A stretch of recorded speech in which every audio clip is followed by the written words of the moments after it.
దేవుని వాక్యాన్ని మనం ప్రకటన గ్రంథము 17వ అధ్యాయం 5వ వచనాన్ని చదువుకుందాం.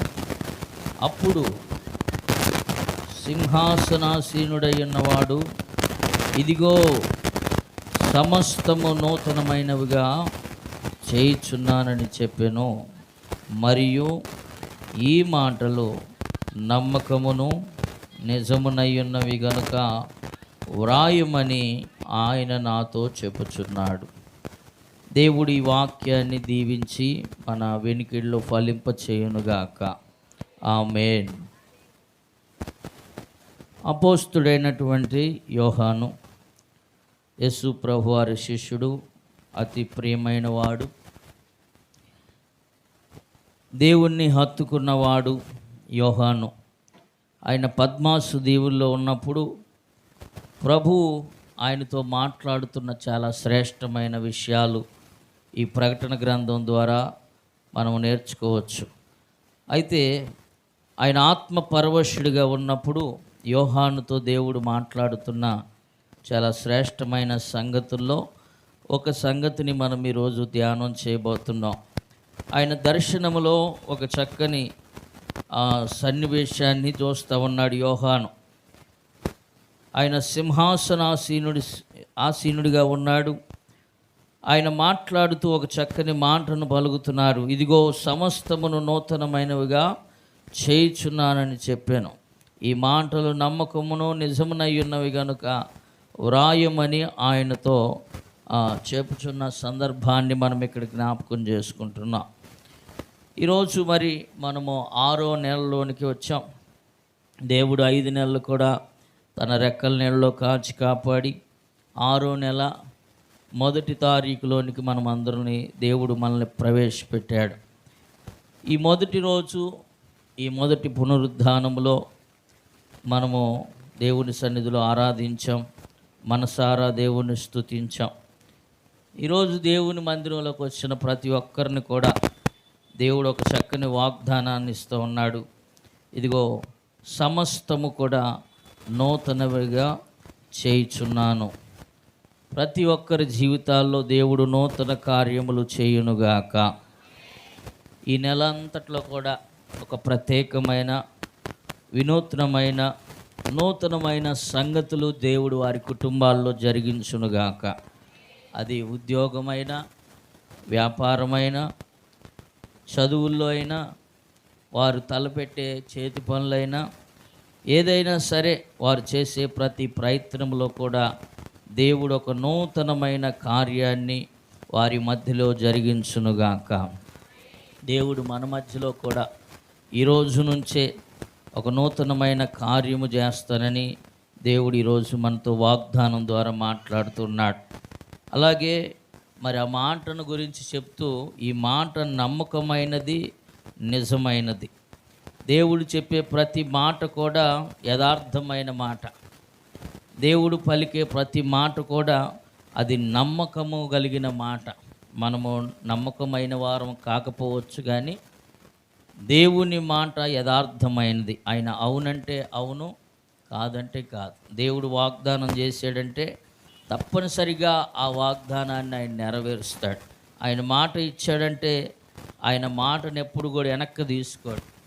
అది కొన్ని సంవత్సరాల కాలం గడిచినా, అది ఎప్పటికైనా సరే ఆయన ఖచ్చితంగా ఆ వాగ్దానాన్ని నెరవేర్చే దేవుడిగా ఉన్నాడు. కాబట్టి ఈరోజు మనం వాగ్దానాన్ని నేర్చుకుంటూ ఉన్నాం. దేవుడు మన జీవితాల్లో ఒక నూతనమైన కార్యాన్ని ప్రారంభించబోతున్నాడు. ఆ మాట మనుషులు చెప్తున్న మాట కాదు, కానీ సింహాసనాసీనుడైనటువంటి ప్రభు అయిన యేసుక్రీస్తు వారు పలుకుతున్నటువంటి మాట. మరి నూతనమైన కార్యాలు మన జీవితాల్లో జరగాలి అంటే ఒక చిన్న కండిషన్ కూడా బైబిల్ గ్రంథంలో మనం చదవచ్చు. ఏంటా కండిషన్ అంటే, కొరింథీయులకు రాసిన పత్రిక 2వ పత్రిక 5వ అధ్యాయంలో ఒక మాట రాయబడి ఉంటుంది. చూడండి, 17వ వచనాన్ని. కాగా ఎవడైనను క్రీస్తునందు ఉన్న ఎడల వాడు నూతన సృష్టి, పాతవి గతించును, ఇదిగో కొత్తవాయను. సమస్తమును దేవుని వలన అయినవి, క్రీస్తు ద్వారా తనతో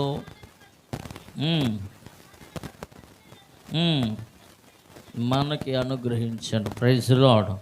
మన జీవితాల్లో నూతనమైన కార్యాలు జరిగించబడాలి అంటే మనము చేయవలసిన ఒక చిన్న కండిషన్ ఏంటంటే, ఎవడైతే క్రీస్తు నందు ఉంటాడో, క్రీస్తు నందు నిలిచి ఉంటారో, క్రీస్తులో ఫలించే వారంగా ఉంటారో, క్రీస్తుని అంటుగట్టుకొని ఉంటారో, దేవునితో సహవాసం చేసేవారుగా ఉంటారో, వారు నూతనమైన సృష్టి, నూతనమైన కార్యాలు వారి జీవితంలో జరుగుతాయని చక్కగా బైబిల్ చెప్తూ ఉంది. యోహాను సువార్త 15వ అధ్యాయంలో కూడా చెప్పినట్లుగా, నాలో నిలిచి ఉంటేనే కానీ మీరు ఫలిస్తారు, బహుగా ఫలిస్తారు. ఆయన్ని అంటుగట్టుకొని ఉంటే ఫలిస్తాం. అదే వేరుగా ఉండి మనం ఏమీ కూడా చేయలేమని కూడా రాయబడం. దేవునికి అంటుగట్టుకొని ఆయనతో సహవాసం కలిగి దేవుల్లో నిలిచి ఉంటే ఖచ్చితంగా బహుగా ఫలించే అనుభవంలోనికి మనము మార్చబడతాం. ఆయనతో వేరుగా ఉండి సహవాసానికి దూరంగా ఉండి దేవునికి దూరం అయిపోయిన ఆత్మీయ స్థితి మనం కలిగి ఉంటే రోజు రోజుకి క్రమక్రమంగా ఎండిపోయే అనుభవంలోకి వెళ్ళిపోతాం. కాబట్టి మన జీవితాల్లో సమస్తము నూతనంగా మార్చబడాలి అంటే మనము క్రీస్తు నందు నిలిచి ఉందుముగాక. ఎవరైతే క్రీస్తు నందు ఉన్నారో వారు నూతన సృష్టి. క్రీస్తులో ఉన్నవారు నూతన సృష్టిగా ఉంటారు. వారి జీవితంలో పాతవన్నీ కూడా గతించిపోతాయి. మానవుని యొక్క తలంపులు ఎలా ఉంటాయంటే పాత వాటిని గురించి ఆలోచన చేస్తూ ఉంటారు. దేవుని ఆలోచనలు ఏంటంటే కొత్తగా చేయాలని ఆలోచన చేస్తాడు. ఉదాహరణకి మన అందరి ఇళ్ళల్లో చిన్న ఇంతకుముందు పంపులు ఎక్కడో ఉండేవి దూరంగా. ఇంతకుముందు ఇక్కడ దేవినగర్ పరిస్థితి కూడా ఎలా ఉండేదంటే, అక్కడ కాంటాయిన్ దగ్గర ఒక పంపు ఉండేది, ఇటు ఎక్కడో ఒక పంపు ఉండేది. అందరూ ఎత్తడి బిందులు ఉండేవి. అందరికి చక్కగా ఎత్తడి బిందులు తీసుకొని వెళ్ళి నీళ్లు మోసుకొచ్చుకుంటూ ఉండేవాళ్ళు. మరి ఒక్కొక్క బింది బాగా కింద పడి సొట్టలు పడిపోయి బెజ్జాలు పడిపోయాయి. ఏం చేస్తారంటే దానికి మాట్లు వేపిస్తూ ఉంటారు అన్నమాట. బిందులు మాట్లు వేపిస్తాం. బెజ్జాలు పడిపోయి పాతగిల్లిపోయిన ఆ బిందుల్ని మరలా మాట్లు వేపించి సరి చేసుకొని మళ్ళా వాడుతూ ఉంటాం. అలాగ మన ఆలోచనలు, మానవుని యొక్క ఆలోచనలు ఎలా ఉంటాయంటే మాట్లు వేసుకునే అలవాటు ఆలోచనలు. లేకపోతే ఇదే సరిపెట్టుకుందాంలే, ఇంత జాలులే, ఇది సరిపోద్దులే మన జీవితానికి, అవి ఉన్న దాంట్లోనే అడ్జస్ట్ అయిపోదాంలే అని మన ఆలోచనలు మనకుంటాయి. కానీ దేవుని ఆలోచనలు ఎప్పుడు కూడా మన ఎడల ఉన్నతంగా ఉంటాయి. Praise Lord. ఆయన ఒక ఉన్నతమైన ప్రణాళిక కలిగి ఉంటాడు. నూతనమైన కార్యాలు చేయాలని ఆయన ఆశపడతా ఉంటాడు. నూతనమైన ఉద్దేశాలు మన ఎడల కలిగి ఉంటాడు. నూతనమైన తలంపులు మన ఎడల కలిగి ఉంటాడు. కానీ మనం మాత్రం పాత వాటిని ఎదుగుతూ ఉంటాం. పాతవి గతించిపోవాలి, సమస్తము కూడా నూతనముగా మార్చబడునుగాక. పాతవి ఎప్పుడైతే గతించిపోతాయో, పాత ఆలోచనలు గతించిపోతాయో, పాత తలంపులు గతించిపోతాయో, నూతనమైనవిగా దేవుడు మనల్ని అలాగ సృష్టిగా మార్చునుగాక. మరి నూతనమైన సృష్టిగా సమస్తము నూతనముగా ఏమి మార్చబోతున్నాడో బైబిల్ గ్రంథంలో మనం చూసినట్లయితే యెహెజ్కేలు గ్రంథం 36వ అధ్యాయంలో ఒక చక్కని మాట, మనం కొన్ని విషయాలు జ్ఞాపకం చేసుకుందాం ఈ సమయంలో. యెహెజ్కేలు గ్రంథం 36:26 వచనంలో ఆయన ఏమిటి మనకి మన జీవితంలో నూతనంగా మార్చేది. నూతన హృదయము మీకు ఇచ్చేదను, నూతన స్వభావము మీకు కలుగు చేసేదను, రాతి గుండె మీలో నుండి తీసివేసి మాంసపు గుడ్డెను మీకు ఇచ్చేదను, నా ఆత్మను మీ యందు ఉంచి నా కట్టడను అనుసరించు వానిగాను నా విధులను గైకొని వారిగాను మిమ్మల్ని చేసేదను. Praise the Lord. ఆయన మనకు నూతనముగా ఇవ్వబోతున్నవి ఏమిటి? సమస్తము నూతనంగా చేస్తానని ఈరోజు దేవుడు మనతో మాట్లాడుతున్నాడు. అయితే ఏంటి మన జీవితంలో నూతనంగా మార్చబోయేవి, దేవుడిచ్చేవి ఏంటి అంటే, ఇక్కడ ఒక 2-3 విషయాలు ఈ సమయంలో మనం ధ్యానం చేద్దాం. మొట్టమొదటిగా మనం జ్ఞాపకం చేసుకున్నట్లయితే, ఆయన నూతన హృదయాన్ని మీకు ఇస్తానంటున్నాడు. మనకు ఆల్రెడీ హృదయం ఉంది కదా, మనసు ఉంది కదా, మరలా నూతనమైన హృదయం ఎందుకు అని ఆలోచన రావచ్చు. మానవుని యొక్క హృదయం ఎలాంటిదంటే, అది ఘోరమైన వ్యాధి కలిగినది, భయంకరమైనది, మలినమైపోయినదంట. భయంకరంగా పాడైపోయిన స్థితిలో ఉంది మానవుని హృదయం అంతా కూడా. ఒక పాట మనసున్న మంచి దేవలో, హృదయము వ్యాధితో నిండిన కపట కేంద్రం అంట. దానిని ఎవరికి సాధ్యమైంది, ఎవరికి సాధ్యం కాదు. మానవుని హృదయం అంతా ఎలా ఉందంటే, కపటమైనటువంటి ఒక కేంద్రంగా, కపటానికి ఒక కేంద్రంగా. అంటే కపటం అంటే అబద్ధాలు, మోసము, అన్యాయము, అక్రమాలు, చెడుతనము, పాపము, ఇలాగ రకరకాలైనటువంటి క్రియలతో భయంకరంగా మానవుని హృదయం అంతా ఏమైపోయిందంటే పాడైపోయిన స్థితిలో ఉంది. అందుకనే దేవుడు అంటాడు, పాతవి గతించిపోవాలి, ఇదిగో సమస్తము కూడా నూతనంగా నేను చేయబోతున్నా. Praise the Lord. నీ పాత హృదయం, రోత జీవితము, పాడైపోయిన మనస్తత్వం, పాడైపోయిన ఆలోచనలు, పనికిరాని తలంపులు, అవన్నీ కూడా తీసివేసి దేవుడు నూతనమైన హృదయాన్ని నీకు ఇవ్వాలని ఆశపడుతున్నాడు. నూతనమైన మనస్సును నీకు ఇవ్వాలని ఆశపడుతున్నాడు. నూతనంగా దేవుడు అట్టి మనస్సును, హృదయాన్ని దేవుడు మనకు అనుగ్రహించునుగాక. మానవుని యొక్క మనస్సులో ఆయన ద్వారమునద్ద తలుపు తడతా ఉన్నాడంట, హృదయములో చోటు ఇవ్వాలని. హృదయంలో చోటు కోసం ఆయన అడుగుతూ ఉన్నాడు. నువ్వు ఆయన హృదయంలోకి చేర్చుకోగలిగితే, ఈ హృదయమే దేవునికి దేవాలయం. పాత పాటల్లో ఒక చక్కని పాట, హృదయమే దేవాలయము యేసు అని ఒక చక్కని పాటలు, ఎన్నో పాటలు ఉన్నాయి. ఈ హృదయాన్ని దేవుడు అడుగుతూ ఉన్నాడు. నీ హృదయం దేవునికి కావాలి, నీ మనస్సు దేవునికి కావాలి, నీ ఆలోచనలు దేవునికి కావాలి, నీ పాత జీవితం దేవునికి కావాలి. ఎక్స్చేంజ్లో నీకు నూతనమైన హృదయాన్ని ఇవ్వాలని ఆశపడుతున్నాడు. Praise the Lord. ఆ పాత రోత మలినమైనటువంటి ఆ హృదయాన్ని దేవుడు తీసుకొని నూతనమైన హృదయాన్ని నీకు ఇవ్వాలని ప్రభు ఈరోజు ఇష్టపడుతున్నాడు. ఎందరైతే ప్రభు నాకు నూతనమైన హృదయం కావాలి అని ఆశపడతారో ప్రభువుని అడుగుదాం. అయ్యా, సమస్తము నూతనముగా చేస్తానని వాగ్దానం చేసిన దేవా, నాకు నూతన హృదయాన్ని నాకు దయచేయండి ప్రభువా. హృదయ శుద్ధి గలవారు ధన్యులు, వారు దేవుణ్ణి చూస్తారు. ఎవరైతే హృదయమో శుద్ధీకరించబడుతుందో, ఎవరి హృదయము పరిశుద్ధంగా ఉంటుందో, ఎవరి హృదయము దేవునికి ఇష్టమైనదిగా ఉంటుందో, వారు దేవుణ్ణి చూసే అనుభవంలోకి నడిపించబడతారు. హృదయము మలినంగా ఉండి శాపగ్రస్తంగా ఉంటే మనం దేవుణ్ణి చూడలేం.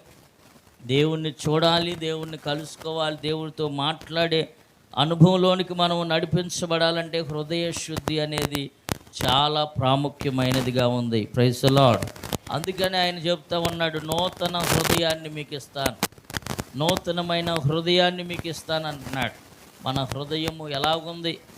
ప్రభు బలలోనికి మనము సమీపించబోతున్నాం.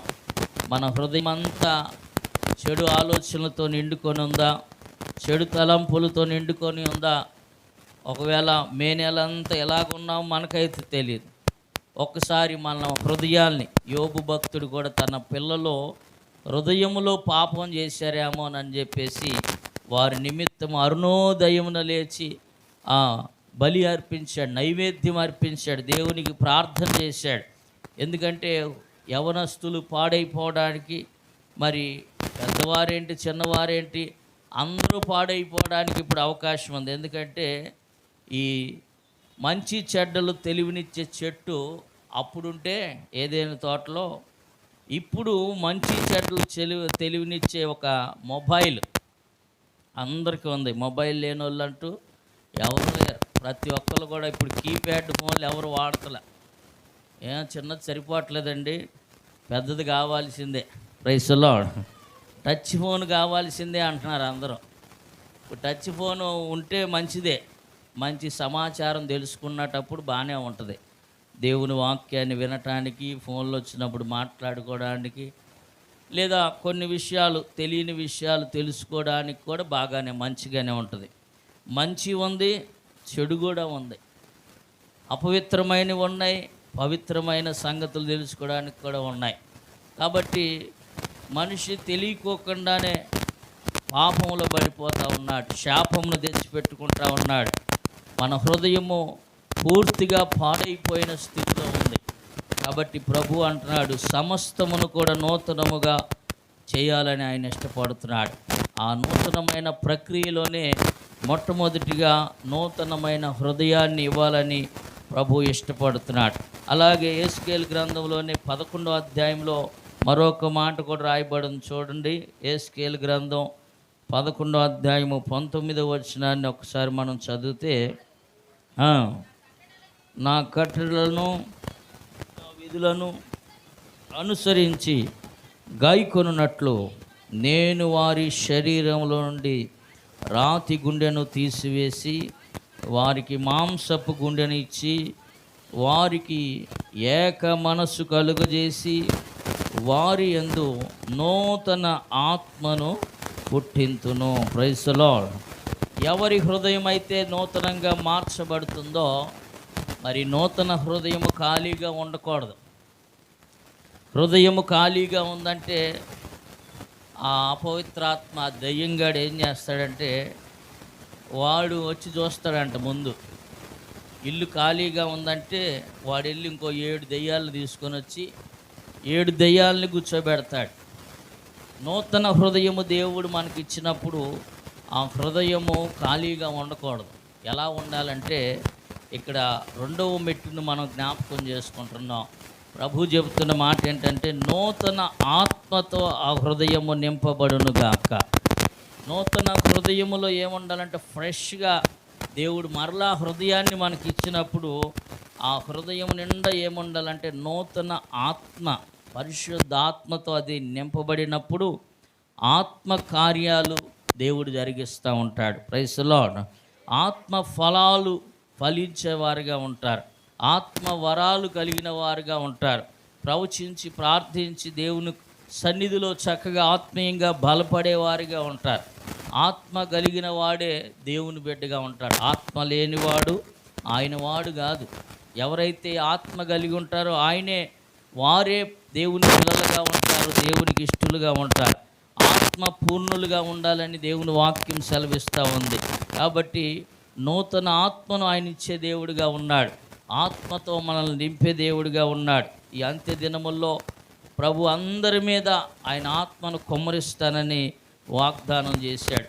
ఆయన ఆత్మను మనం పొందుకుందుముగాక. పరిశుద్ధాత్మ శక్తి ద్వారానే ప్రభువుని మనము కలుసుకోవాలంటే ఆత్మదేవుణ్ణి మనము ఆయన ఆహ్వానించాలి. ఆయన ఆత్మదేవుడు మనల్ని సర్వసత్యములోనికి, ఆదరణకర్త మనల్ని ఏం చేస్తారంటే సర్వసత్యములోనికి మనల్ని నడిపిస్తారని యోహాను సువార్తలో మనము జ్ఞాపకం చేసుకుంటాం.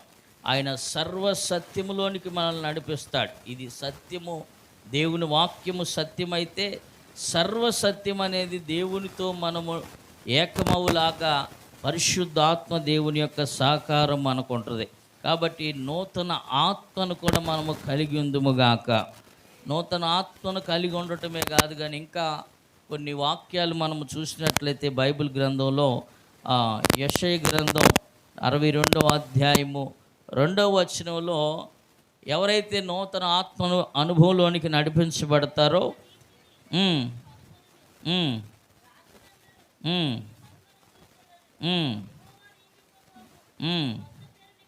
యెహోవా నియమించబోయే క్రొత్త పేరు నీకు పెట్టబడును. ఎవరైతే చూడండి, అక్కడ మనం జ్ఞాపకం చేసుకుంటున్నాం, ఒక్కొక్క మెట్టు మనం జ్ఞాపకం చేసుకుంటున్నాం. ఎలాగ సమస్తము నూతనంగా మార్చబడుతుందో ఒక్కొక్కటిగా. మొదటిగా నూతన హృదయాన్ని దేవుడు ఇస్తాడని, రెండవదిగా నూతన ఆత్మతో నింపుతాడని, మూడవ మెట్టు ఏంటంటే నూతనమైన పేరు, క్రొత్త పేరు. ఎప్పుడు ఎవరో పిలవని పేర్లు అన్నమాట. కుక్కలకి 2-3 పేర్లు ఉంటాయి. ముద్దు పేరు ఒకటి ఉంటుంది, ఇంటి దగ్గర ఒక పేరు ఉంటుంది, బళ్ళో ఒక పేరు ఉంటుంది. బళ్ళో పేరు ఇంటి దగ్గర ఉండదు, మళ్ళీ ఆ బళ్ళో ఒక కొత్త పేరు ఉంటుంది అనమాట. ఎవరికి తెలియదు, ఎందుకంటే స్కాలర్షిప్ రాదు కాబట్టి బళ్ళో ఎవరికి తెలియని ఒక కొత్త పేరు పిలుస్తారు. కానీ దేవుని వాక్యం సెలవిస్తూ ఉంది, ఆయన నీ జీవితంలో ఒక మార్పు తీసుకొని రాబోతున్నాడు. Praise the Lord. నీ పాత పేరు మర్చిపోవడమేగా, ఆయన ఒక క్రొత్త పేరుతో పరలోకంలో జరిగే ఒక సన్నివేశాన్ని యేసన్న గారు పాట రూపంగా రాస్తూ ఒక చక్కని పదాలు దాంట్లో సమకూర్చారనమాట. జయించిన వానితో కలసి నీ సింహాసనమునే చేరగా, జయించిన వారితో కలసి నీ సింహాసనము నే చేరగా, ఎవరికి తెలియని ఓ క్రొత్త పేరుతో నిత్య మహిమలు నన్ను పిలచే ఆ శుభవేళ, ఎవరికి తెలియని ఓ క్రొత్త పేరుతో నిత్య మహిమలు నన్ను పిలచే ఆ శుభవేళ, ఏ మౌదునో నేనే మౌదునో, ఏ మౌదునో నేనే మౌదునో, ఎవరు సమీపించలేని తేజస్సులో నివసించు నా యేసయ్యా, జయించిన వారితో కలసి నీ సింహాసనము నే చేరగా, జయించిన వారితో కలసి నీ సింహాసనం నే చేరగా, ఎవరికి తెలియని ఓ క్రొత్త పేరుతో నిత్య మహిమలు నన్ను పిలచే ఆ శుభవేళ, ఎవరికి తెలియని ఓ క్రొత్త పేరుతో నిత్య మహిమలు నన్ను పిలచే ఆ శుభవేళ, ఆరాధన స్తుతి ఆరాధన, ఆరాధన స్తుతి ఆరాధన, ఆరాధన నీకే ఆరాధన, ఆరాధన స్తుతి ఆరాధన, ఆరాధన స్తుతి ఆరాధన, ఆరాధన స్తుతి ఆరాధన. హల్లెలూయా. మూడవదిగా మనం జ్ఞాపకం చేసుకుంటా ఉన్నాం, ఆయన మన జీవితంలో సమస్తము కూడా నూతనంగా చేయాలని ఇష్టపడుతున్నాడు. వాటిలోనే నువ్వు ఎప్పుడైతే నీ హృదయాన్ని దేవునికి ఇస్తావో ఆయన నూతన హృదయముగా అది మార్చబోతున్నాడు. ఆ నూతన హృదయాన్ని నూతన ఆత్మతో నింపబోతున్నాడు. మూడవదిగా నూతనమైన ఒక పేరు నీకు పెడతాడు. నువ్వు ఎప్పుడు వినని పేరు, ఒక క్రొత్త పేరు నీకు దేవుడు ఇవ్వబోతున్నాడు. Praise the Lord. ఒక క్రొత్త పేరుతో ఆయన నిన్ను పిలవబోతున్నాడు. ఆయన నీ పేరు మార్చగలిగిన వాడు. యాకోబు ఒక రాత్రి అంతా ప్రార్థన చేస్తున్నాడు దేవుని సన్నిధిలో, ఒంటరిగా దేవునితో పోరాడుతున్నాడు. అడిగాడు, నీ పేరేంటయ్యా? అసలు నువ్వు తెల్లవారిన దాకా కూడా పోరాడావు, బాగానే ఉంది, నీ పేరేంటి అసలు అంటే, నా పేరు యాకోబు అన్నాడు. యాకోబా, అయితే ఈ రోజు నుంచి నిన్ను ఇశ్రాయేలుగా మారుస్తున్నా అంటున్నాడు. Praise the Lord. నీ జీవితం ఇంకా మలుపు తిరగబోతుంది. ఇశ్రాయేలు అంటే దేవునితో పోరాడి గెలిచిన వాడు. ఇశ్రాయేల్ అంటే ఒక వ్యక్తి కాదు, ఒక సమూహం. ఇశ్రాయేల్ అంటే ఒక జనాంగం కాదు, ఒక దేశం. నీలో నుంచి 12 గోత్రాల సైన్య సమూహాలు రాబోతున్నాయి అని చెప్పి ఒక్క పేరులో చూడండి, ఒక వంశమే ఒక దేశంగా మార్చబడిపోయింది. ఆయన పేరు మార్చాడంటే నీ స్థితిగతులన్నీ మార్చబడిపోతాయి. Praise the Lord. ఆయన ఒక క్రొత్త పేరు నీకు పెట్టాలని ఆశపడుతున్నాడు. నువ్వు దేవునితో పోరాడే అనుభవంలోకి నువ్వు వచ్చితే యాకోబులాగా యాకోబు అనే పేరును తీసివేసి ఇశ్రాయేలుగా నిన్ను మార్చాలని దేవుడు ఈ మధ్యాహ్న సమయంలో ఆయన ఇష్టపడుతున్నాడు. చూడండి, క్రీస్తులోనికి నువ్వు వస్తే, క్రీస్తులోనికి బాప్టిజం పొందితే మనందరం కూడా ఇంతకుముందు మన పేరే కనపడేది. ఎప్పుడైతే మనం క్రీస్తుని ధరించుకుంటామో అక్కడ మనలో క్రీస్తు కనపడతా ఉంటాడు. Praise the Lord. క్రీస్తు ప్లస్ మనము ఇద్దరం కలిపితే ఏమైపోద్ది అంటే క్రైస్తవులు అయిపోతాం.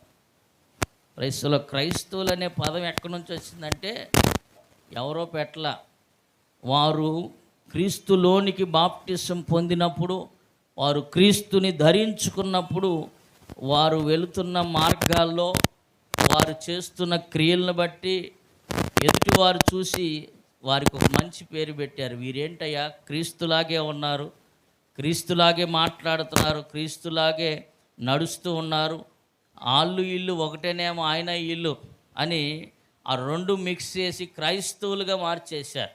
ఇప్పుడు క్రైస్తవులు అవటానికి గల కారణం ఏంటంటే మనము క్రీస్తుని పోలి నడుచుకుంటున్నాం. Praise the lord. దేవుణ్ణి పోలి మనం నడుచుకొని అలాగ ప్రవర్తిస్తే చూసిన వారు అంటారు, వీళ్ళు నిజంగా క్రైస్తవులే. ఒక్కొక్క పిల్లోడు అచ్చంగా తండ్రిలాగే ఉంటాడు, తల్లిలాగే ఉంటుంది అమ్మాయి. ఈ అమ్మాయిని చూస్తే వాళ్ళ అమ్మే గుర్తు వస్తుంది. చిన్నప్పుడు ఎలా ఉందో అలాగే ఉంది అనిపించింది. అలాగే మనము క్రీస్తుని పోలి నడుచుకోవడం ద్వారా క్రీస్తు మనలో నుంచి అనేకులకి ప్రకాశించునుగాక.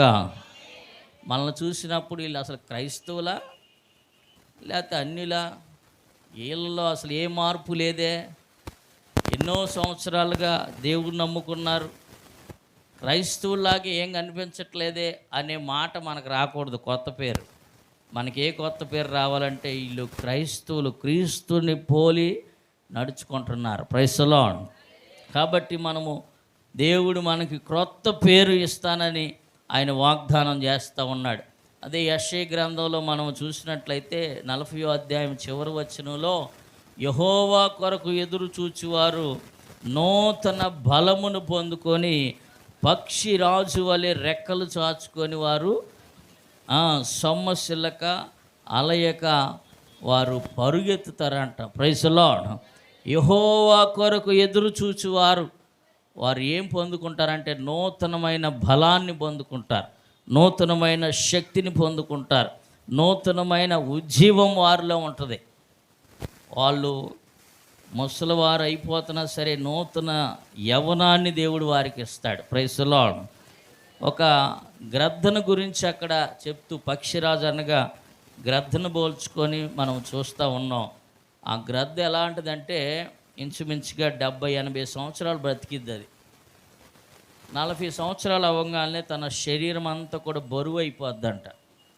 బరువు అయిపోయి రెక్కలు పాతి అయిపోతాయి, ముక్కు పెరిగిపోద్ది, గోళ్ళు పెరిగిపోయి ఎగరలేదు, ఇక ప్రశాంతంగా ఎగరలేదు. బరువు అయిపోయి ముక్కు పెరిగిపోవడం వల్ల ఆహారం తినలేదు.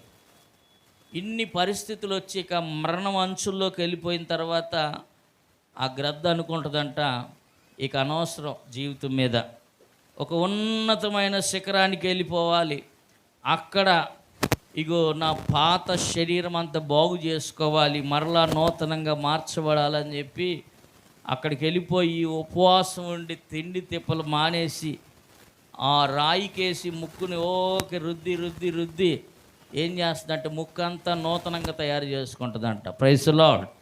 ఆ గోల్డ్ అన్నీ రుద్దుకుంటుంది అక్కడ రాయికేసి. ఆ గోల్డ్ కూడా నూతనంగా పుడతాయి. మళ్ళీ ఈ రెక్కలన్నీ కూడా రాయికేసి బాగా రుద్దితే మళ్ళీ పాత రెక్కలన్నీ పోయి ఏమైపోతాయి అంటే కొత్త రెక్కలు మళ్ళీ వస్తాయి. వచ్చినప్పుడు అప్పుడు నూతన బలమును పొందుకొని మరలా ఆకాశ గగనానికి ఎగిరిపోద్దంట. Praise the Lord. ఆ క్రీస్తు అనే బండ మీదను మనం ఆధారం చేసుకున్నప్పుడు, క్రీస్తు మీద మనం ఆధారంగా నిలబడినప్పుడు, ఆయనకి మనల్ని మనం సమర్పించుకున్నప్పుడు ఆయన నూతన బలముతో మనల్ని నింపబోతున్నాడు. Praise the lord. నూతన బలముతో నింపి ఒక పక్షిరాజు వలె రెక్కలు చాచుకొని ఆ పైకి ఆకాశ మండలాల్లోకి ఎగిరే అంత శక్తిని, గ్రద్దే అన్నిటికన్నా ఎత్తైన ప్రదేశంలో ఎగురుతూ ఉంటుందంట. ఎగురుతూ ఎక్కడ ఆహారం ఉందో అక్కడి నుంచి చూసి ఒక్కసారి అమాంతంగా వచ్చి ఆహారం తీసుకొని వెళ్ళిపోద్ది. చిన్న చిన్న పక్షులన్నీ ఎక్కడెక్కడే ఎగురుతూ ఉంటాయి, కానీ పక్షిరాజు అయినటువంటి గ్రద్ద మాత్రం మినిమం ఆకాశ మండలాల్లోనే ఎగురుతూ ఉంటుంది. అంటే ఉన్నతమైన తలంపులు కలిగి, ఉన్నతమైన ఆలోచనలతో, ఉన్నతమైన ఉద్దేశాలు కలిగి ఆ పక్షిరాజు ఎగిరినట్లుగా మనము కూడా ఒక రోజు రాబోతుంది. ఇదిగో ఈ మట్టి శరీరాల్ని విడిచిపెట్టేసి మనమందరం కూడా మహిమ దేహాలను ధరించుకొని ఒక్క రెప్పపాటులో ఆయన్ని ఎదుర్కొని ఒకరోజు రాబోతుంది. Praise the Lord. ఆ ఉన్నతమైన ప్రదేశం కొరకే మనం ఎదురు చూస్తూ ఉండాలి. అందుకని ఆయన చెప్తూ ఉన్నాడు, సమస్తము కూడా నూతనంగా చేయాలని. ఆయన చేయాలని ఉద్దేశం కలిగి ఉన్నాడు. ఇదిగో నూతన హృదయాన్ని ఇవ్వాలని ఆశపడుతున్నాడు, నూతనంగా ఆత్మనివ్వాలని ఆశపడుతున్నాడు, నూతనమైనటువంటి పేరు పెట్టాలని ఆశపడుతున్నాడు, ఇదిగో నూతనమైన బలాన్ని కూడా ఇవ్వాలని ఆయన ఆశపడుతున్నాడు. ఇంకొక మాటను మీకు జ్ఞాపకం చేస్తాను. విలాప వాక్యములు 3వ అధ్యాయము 23వ వచనంలో ఒక చక్కని మాట రాయబడి ఉంటుంది. నూతనమైన వాత్సల్యముతో ఆయన మనల్ని పిలుస్తూ ఉన్నాడు. చూడండి, ఒక్కసారి ఆ మాట చదువుదాం. విలాప వాక్యములు 3వ అధ్యాయం 23వ వచనాన్ని చదువుకుందాం. అనుదినము నూతనముగా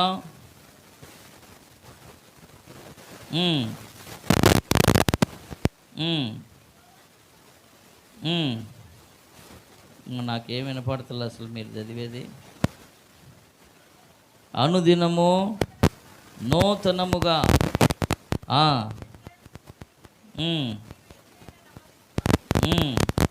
యెహోవా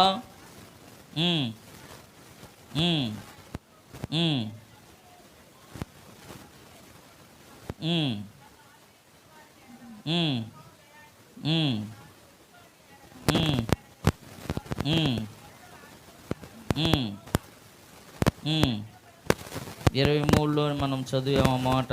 అనుదినము నూతనముగా ఆయనకు వాత్సల్యత పుట్టుచున్నది, నీవు ఎంతైనా నమ్మదగిన వాడు. చాలు. నూతనముగా ఆయన వాత్సల్యము చూపించేవాడు. వాత్సల్యము అంటే ప్రేమ.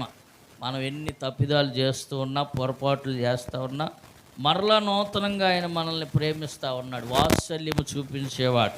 ఆయన కోపించుచునే వాత్సల్యం చూపించే దేవుడు. Praise the Lord. ఒక దెబ్బ కొడతాం పిల్లల్ని, మరలా దగ్గరికి తీసుకొని ఒక బిస్కెట్ ప్యాకెట్ కొనిస్తాం. అలాగే మనం పొరపాటు చేస్తూ ఉన్నప్పుడు, తప్పు చేస్తూ ఉన్నప్పుడు దేవుడు మనల్ని ఖండిస్తాడు, శిక్షిస్తాడు, బుద్ధి చెప్తాడు. అదే టైంలో మనల్ని దగ్గరికి తీసుకొని వాత్సల్యమును చూపించే దేవుడిగా ఉన్నాడు. ఆయన నూతన వాత్సల్యము కలిగిన వాడు. Praise the Lord. అయితే ఒక్క మాట మీకు జ్ఞాపకం చేయాలి. నూతనం అంటున్నాం, ఇంకా ఏముంది నూతనం అంటే, ఒక నూతనమైనది మన కొరకు దేవుడు సిద్ధం చేస్తూ ఉన్నాడు. 21వ అధ్యాయం 2వ వచనం ప్రకటన గ్రంథంలో, ఇదిగో నూతనమైన యెరూషలేము అనే పట్టణాన్ని దేవుడు మనందరికీ సిద్ధం చేస్తూ ఉన్నాడు. ఆ నూతన యెరూషలేము అనే పట్టణంలో మనందరం అక్కడ ఉండాలని, ఆయనతో పాటు యుగయుగాలు నివాసం ఉండాలని, అక్కడ ఇలాంటి బాధలు ఉండవు, కష్టాలు ఉండవు, వేదనలు ఉండవు, అక్కడ నిట్టూర్పులు ఉండవు, కన్నీరు ఉండదు, ప్రతి కన్నీటి బాష్ప బిందువు తుడిచివేయబడుతుంది, అక్కడ రోగాలు ఉండవు, అక్కడ ఆకలి దప్పులు ఉండవు. అలాంటి ఉన్నతమైన 12 గుమ్మాలతో కట్టబడే ఒక నగరం, 12 ముత్యాలతో, 12 పునాదులతో కట్టబడుతుంది అది. అక్కడ సూర్యుడైన చంద్రుడైన ఉండడు, దేవుని యొక్క మహిమయే అక్కడ ప్రకాశిస్తూ ఉంది. అలాంటి ఒక గొప్ప మహానగరానికి నిన్ను నన్ను అక్కడ నివాస స్థలాలు ఏర్పాటు చేయాలని పడుతున్నాడు. ఈ పాత భూమి, పాత ఆకాశము ఇవన్నీ కూడా గతించిపోబోతున్నాయి.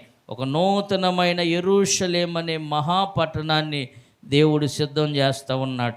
ఆ మహాపట్టణంలో నిన్ను నన్ను ఉంచాలని, ఆయనతో పాటుగా మనం ఉండాలని ప్రభు ఇష్టపడుతున్నాడు. ఆ నూతనమైన కార్యాన్ని ప్రభు తలపెట్టి ఆయన ఆ నివాస స్థలాలను కడుతూ ఉన్నట్లుగా 14వ అధ్యాయం యోహాను సువార్తలో మనం చదువుతాం. కాబట్టి ఇవన్నీ కూడా నూతనమైనవిగా మనం మార్చబడితేనే, హృదయము మార్చబడాలి, పరిశుద్ధాత్మ నూతనంగా మనలో పుట్టాలి, మన క్రొత్త పేరు మార్చబడాలి. అలాగే మనము నూతనమైన బలాన్ని పొందుకున్నప్పుడు ఒక రెప్పపాటులో మనమందరం కూడా నూతన యెరూషలేము అనే పట్టణాల్లోకి అడుగు పెట్టబోతున్నాం. ఆ నూతనమైన జీవితాన్ని మరలా ప్రారంభించబోతున్నాం. దేవుడు అక్కడ యుగ యుగాలు మనతో నివాసం ఉండి మనల్ని సంతోషపెట్టబోతున్నాడు. అక్కడ మనం ఆనందించబోతున్నాం. అక్కడ ఇక ఎటువంటి బాధలు ఉండవు. ఈ కష్టాలు ఇవన్నీ విడిచిపెట్టి దేవునితో నివాసం ఉండబోతున్నట్లుగా వాక్యం సెలవిస్తూ ఉంది. ఆ నూతన యెరూషలేము పట్టణం కొరకు మనమందరం కూడా సిద్ధపడుతూ దేవుని రాకడ కొరకు మనం కనిపెట్టుకొని నిరీక్షణ కలిగి యెహోవా కొరకు ఎదురు చూస్తూ నూతన బలాన్ని పొంది మనము పక్షిరాజు వలె రెక్కలు చాచుకుని ఎగురుదాం. అలాంటి కృపను, నూతనమైన కార్యాలు దేవుడు మన జీవితంలో జరిగించి మనల్ని దీవించి ఆశీర్వదించునుగాక. ఆమేన్, ఆమేన్. అందరం